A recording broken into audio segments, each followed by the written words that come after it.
Hello everyone, মোৰ আনটা ব্লগলৈ আপোনালোক সকলোকে স্বাগতম।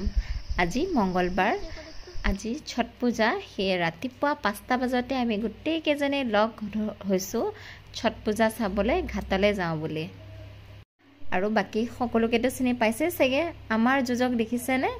আনদিনাখন স্কুলত যাবলৈ হলে তাক মাটি মাটি উঠাব নোৱাৰি, কিন্তু আজি ফুৰিব যাওঁ বুলি একদম ৰাতিপুৱা 4:30তে খাৰ পালেহি। আৰু এয়া খুচকাৰি আমি আহি পালো টাউনলৈ। আজি ইমান বেছি ভিৰ আছিলে, গোটেই ৰাস্তাত একদম দুয়োফালে গাড়ীৰে ভৰ্তি হৈ আছিলে। আৰু এইখিনি জেগাক ডাক বাংলা বুলি কোৱা হয়। আৰু এইটো একদম ঘাটৰ কাষত আমি আহি পালোৱে। আৰু ভিতৰ ফালে সোমাই যাওঁতে প্ৰথমতে দেখি পালো একদম যোৱা ৰাস্তাৰ কাষতে জুবিন দাক এনেদৰে শ্ৰদ্ধাঞ্জলি জ্ঞাপন কৰা হৈছে। আৰু এতিয়া আমি আগুৱাই গৈ আছো ভিতৰৰ ফালে। এয়া চাওক, এয়া হ'ল এন্ট্ৰেন্স গেট হয়। ইয়াৰ পৰাই আমি ভিতৰলৈ সোমাই যাব লাগিব। আৰু লগতে ইয়াৰ একেবাৰে সোমাই যোৱাৰ সন্মুখতে আছিলে এখন স্থাপিত মন্দিৰ।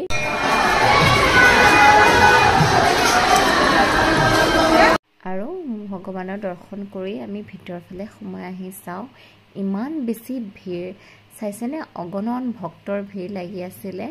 মানে ইয়াত গন্তি কৰিব নোৱাৰি, ইমান বেছি মানুহ আছিলে। আৰু ঠেলি হেঁচি মানুহৰ মাজেৰে আমি সোমাই আহিছোঁ আৰু দৰ্শন কৰি ল'লোঁ ইয়াক ভগৱানৰ দৰ্শন কৰি এতিয়া আমি গৈ আছোঁ একেবাৰে নদীৰ ঘাটৰ ওচৰলৈ।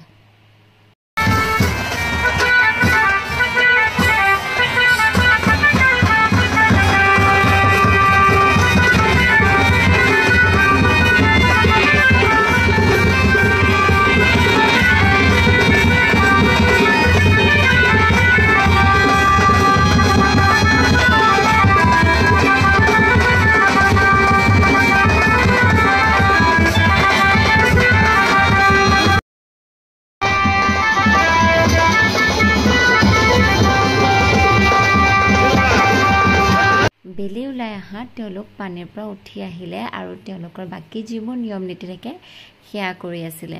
গতিকে আমিও ঘূৰি ঘূৰি সেয়া চাই আছিলোঁ। তেওঁলোকৰ নিয়ম নীতিবোৰ চাই খুব ভাল লাগি আছিলে। আৰু সকলোকে ইমান ধুনীয়া লাগি আছিলে, একদম নবোৱাৰী যেন তেওঁলোকক লাগি আছিলে। খুব ধুনীয়াকৈ সাজি কাচি আহি তেওঁলোকৰ নিয়ম নীতিবোৰ কৰিছে। সঁচাকৈ সকলোবোৰ কালচাৰ যে ইমান ধুনীয়া। গতিকে ঘাটৰ পৰা ওলাই আহি চাওঁ, এইফালে খিচিৰিৰ ভিৰ চাওক, ইমান বেছি ভিৰ লাগি আছিলে খিচিৰিৰ। কিন্তু আমাৰ লগততো এজনী খিচিৰি ভাল পোৱা মানুহ আছে, গম পায়েই। গতিকে আমিও অকণমান খিচিৰি খাই ল'লোঁ।